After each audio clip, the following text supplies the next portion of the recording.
వాన నీటితో నిండిపోయాయి కదా అని మ్యాన్ హోల్స్ తెరుస్తున్నారా? ఆగండి.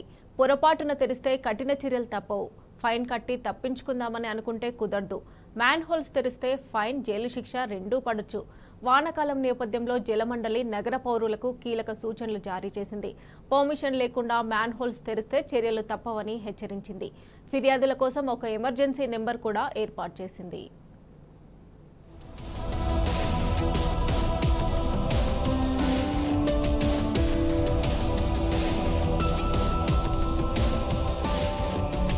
అసలే వర్షాకాలం, సిటీలో చిన్న వర్షం పడినా రోడ్లు చెరువులైపోతాయి.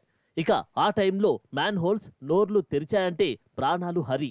అందుకే జలమండలి ముందస్తు హెచ్చరికలు జారీ చేసింది. హైదరాబాద్ నగరంలో మ్యాన్ హోల్స్ తెరిస్తే కఠిన చర్యలు తప్పవని హెచ్చరించింది. వర్షాకాల ప్రణాళికలో భాగంగా జలమండలి ఇప్పటికే అన్ని రకాల ముందస్తు జాగ్రత్త చర్యలు తీసుకుంది.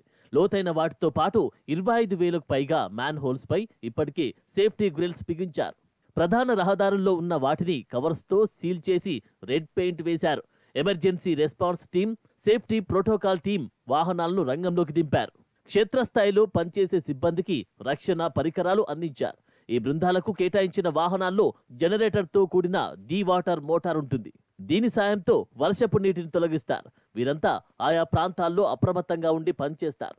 అధికంగా నీరు నిలిచే ప్రాంతాలపై ఈ బృందాలు ప్రధానంగా దృష్టి సారిస్తాయి. వీటితో పాటు ఎయిర్టెక్ మిషన్లు సైతం అందుబాటులో ఉంచారు. మ్యాన్ హోల్స్ నుంచి తీసిన వ్యర్థాలను ఇవి ఎప్పటికప్పుడు తొలగిస్తుంటాయి.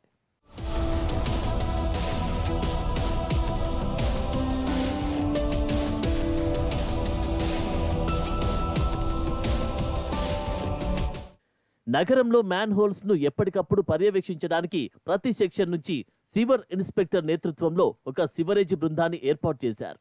వీరు ఉదయాన్నే క్షేత్రస్థాయిలో వారి పరిధిలోని ప్రాంతాలకు వెళ్లి పరిస్థితిని పర్యవేక్షిస్తారు. జీహెచ్ఎంసీ అధికారులతో సమన్వయం చేసుకుంటూ వాటర్ లాగింగ్ పాయింట్లను ఎప్పటికప్పుడు క్లియర్ చేస్తారు.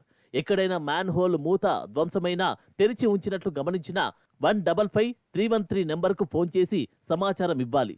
లేదంటే దగ్గరలోని జలమండలి కార్యాలయాల్లో నేరుగా సంప్రదించవచ్చు.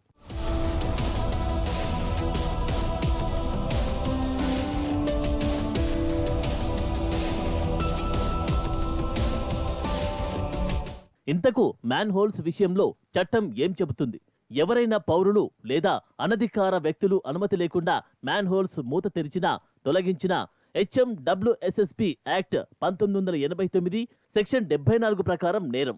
ఇలాంటి చర్యలకు పాల్పడితే కఠిన చర్యలు తప్పవు. బాధ్యులపై క్రిమినల్ కేసు నమోదు చేస్తారు.